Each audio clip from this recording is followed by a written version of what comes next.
तुमची कल्पना आहे की जरांगे पाटलांचं माझ्यावर विशेष प्रेम आहे, पण हे देखील मला या निमित्ताने सांगितलं पाहिजे की राज्याचे सगळे अधिकार हे मुख्यमंत्र्यांकडे असतात. इतर सगळे मंत्री मुख्यमंत्र्यांनी दिलेल्या अधिकारांवर त्या ठिकाणी काम करत असतात. आणि मी तर त्याच्या पुढे जाऊन म्हणेन, कारण शिंदे साहेब आणि मी एकत्रितपणे काम करतो. शिंदे साहेबांना पूर्ण पाठिंबा आणि पाठबळ माझं आहे. त्यामुळे या प्रश्नाचं उत्तर माझं मत असं आहे की त्यांनी शिंदे साहेबांना विचारावं. आणि मुख्यमंत्री एकनाथराव शिंदेजींनी जर असं म्हटलं की मराठा आरक्षणाकरता कुठलाही निर्णय घ्यायचा त्यांनी प्रयत्न केला आणि तो प्रयत्न मी थांबवला, तर त्या क्षणी माझ्या पदाचाही राजीनामा देईल आणि राजकारणातून देखील निवृत्त होईल. याचं कारण एक लक्षात ठेवा, आजपर्यंत मराठा समाजाकरता जे काही निर्णय झाले ते एक तर मी केले, नाहीतर शिंदे साहेबांनी केले, आणि शिंदे साहेबांच्या पाठीशी भक्कमपणे मी उभा राहिलेलो आहे. त्यामुळे अशा प्रकारे जाणीवपूर्वक नरेटिव्ह तयार करण्याचा प्रयत्न अतिशय अयोग्य आहे. मी पुन्हा एकदा सांगतो, शिंदे साहेबांनी जर या ठिकाणी सांगितलं की मराठा आरक्षणाकरता त्यांना निर्णय घ्यायचा आहे आणि त्या निर्णयामध्ये मी अडथळा निर्माण केलाय, मी निर्णय होऊ दिला नाही, त्या क्षणी राजीनामा देईल आणि मी राजकारणाचा संन्यास देखील घेईल. त्यांच्या म्हणण्यामध्ये तथ्य आहे, वस्तुस्थिती आहे. कारण मराठा समाजाला आरक्षण आता देताना मी देवेंद्रजी आणि अजित पवार आम्ही तिघं एकत्र बसलो आणि विशेष अधिवेशन आम्ही बोलावलं. प्रत्येक मीटिंगमध्ये या ठिकाणी देवेंद्रजी होते प्रत्यक्षपणे, आणि जो आपण मराठा आरक्षण देण्याचा कायदा जो केला त्यामध्ये देवेंद्रजींची मोठी मोलाची भूमिका होती आणि आमच्या अजित पवार देखील यामध्ये सहभागी होते. अख्खं मंत्रिमंडळ आमचं सहभागी होतं आणि त्यामुळेच आपण जस्टिस शिंदे कमिटी गठीत केली. मराठवाड्यामध्ये मनोज जरांगे पाटील यांच्या मागणीनुसार आम्ही कुणबी प्रमाणपत्र ज्यांच्या नोंदी होत्या ते देऊ लागलो. ते दिल्यानंतर जे सुविधा होत्या, जे मराठा समाजाला ज्या सवलती होत्या ते देण्याचं काम केलं आणि मराठा समाजाला आरक्षण जे 10% देण्याचा निर्णय आम्ही घेतला तो आज कोर्टामध्ये. त्याला विरोध करायला कोण गेले ते बघा आधी. त्यामध्ये देखील विरोधी पक्षाचाच हात आहे आणि म्हणून या खऱ्या अर्थाने विरोधी पक्षांनी याच्यामध्ये सहकार्य केलं पाहिजे.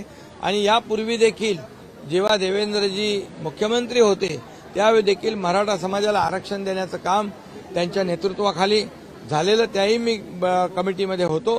त्यामुळे देवेंद्रजी मराठा समाजाला विरोध करतात असं म्हणणं पूर्णपणे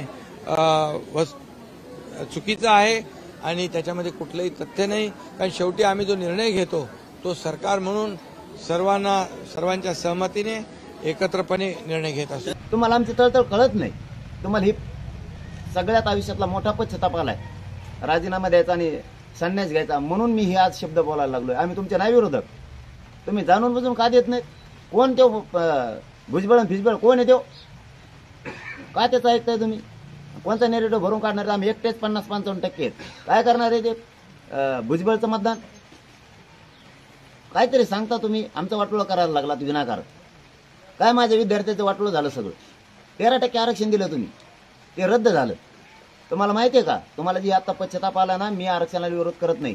तुम्हाला उदाहरण म्हणून सांगतो फडणवीस साहेब, तुम्ही 13% आरक्षण दिलं त्यावेळेस मराठ्यांनी 106 आमदार निवडून दिले. बॉस लक्षात ठेवा, तुम्हाला एका दणक्यात मराठ्याने उपकार फेडला तुमचा. तेच आरक्षण घालवलं. तुमचा चाथा वकिली ते घालवलं झालं. कोटीना लाखांना पोरांचं वाटलं आमच्या. पुन्हा मराठ्यांना आंदोलन करायला तुम्ही का सुविधा देत नाहीत आम्हाला? कायमच्या का सुविधा देत नाहीत? कशाला देता तुम्ही चिरीमिरी आम्हाला? 5,000 दिले आणि 2,000 दिले कशाला देता? का देत नाही तुम्ही? शेतकऱ्यांना का देत नाहीत? पिकाला भाव, वीज, पाणी त्यांना का देत नाहीत? काय करत त्यांना आत्महत्या करायची? का तुम्ही मराठ्याला सुविधा देत नाही? कशामुळे तुम्ही 500-200 रुपये देताय? तुमचा लय पैसा झाला का? तुमचा लय पैसा झाला तर साठीच्या विद्यार्थ्यांची का परेशानी आहे? का त्यांना 3 महिन्याचा मुदतवाढ मागितली होती त्यांनी? 8 महिने 11 महिने का नाही केले तुम्ही? तुम्ही पश्चातापानं बोललायत. तुम्हाला पश्चाताप आला मराठ्याच्या विरोधात गेल्याला. म्हणून मी सुद्धा तुम्हाला तितक्याच प्रामाणिकपणे आज सांगायला लागलोय. सगळ्या गोष्टींना इतक्या एकत्र गोष्टी कधीच मांडल्या नाहीत. आमच्या पोराच्या नोंदी सापडायला लागल्यात. तुम्ही बोगस नोंदी रद्द करा म्हणून त्या भुजबळला तुम्ही सांगितलं फडणवीस साहेब की तू मन रद्द बोगस नोंदी आहेत त्या 57 लाख रद्द करा. पटतं तुम्हाला हे? तुम्हाला पटतं हे? आमच्या पोटावर पाय द्यायला किती वाईट वागताल तुम्ही माझ्या मराठा संघ. नोकऱ्या सुद्धा द्या ना तुम्ही त्या कबूल करू आणि तुम्ही म्हणताय माझ्याबद्दल गैरसमज पसरायला लागले. तुम्ही द्या ना. कोण गैरसमज पसरतो ठासून सांगतो आम्ही मराठी. कोणात हिंमत आहे तुमच्याविषयी गैरसमज पसरायचा आम्ही बघतो. वय मी जाहीर सांगतो हे. पण तुम्ही वागायलाच इतका लागलात की मराठ्यांचा इतका द्वेष आहे ना. का बरं तुम्ही माझ्यावर यासाठी नेमली? का नेमली? काय कारण तिचं? काय केलं मी असं तुमचं? मराठ्यांचं काम करतो म्हणून तुमचे लोक का बोलायला लागले मला? काय काम आहे ते? कोकणातले नेते बोलतात, ते दरेकर बोलतात. काय कारण यांचं? यांना काही बोललो आम्ही? तुम्ही सांगितल्याशिवाय बोलतात काही? तुमच्या सत्तेतले लोक नाही का? छगन भुजबळ कोणाच्या सत्तेतला आहे? चंद्रकांत पाटील, गिरीश महाजन, विखे पाटील हे कोण आहेत? ते गोंगडे का भोंगडे कोण आहे? देव ते बाळा भोंगडे का घोंगडे देव गचपाने कुठून आणलं ते बदग बोंडे?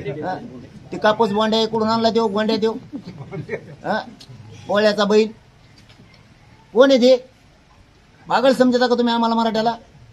कशाला आणले हे माकडं? ते काय करणार आहेत आमचं मराठ्याचं? काय करणार आहे ते? तुम्हाला कळत नाही की? पढ़ते रहिए fight against criminal daily newspaper. आज की खबर में बस इतना ही। वीडियो को लाइक करें और चैनल को सब्सक्राइब कर ले जिससे आने वाली वीडियो की नोटिफिकेशन आपको मिलती रहे।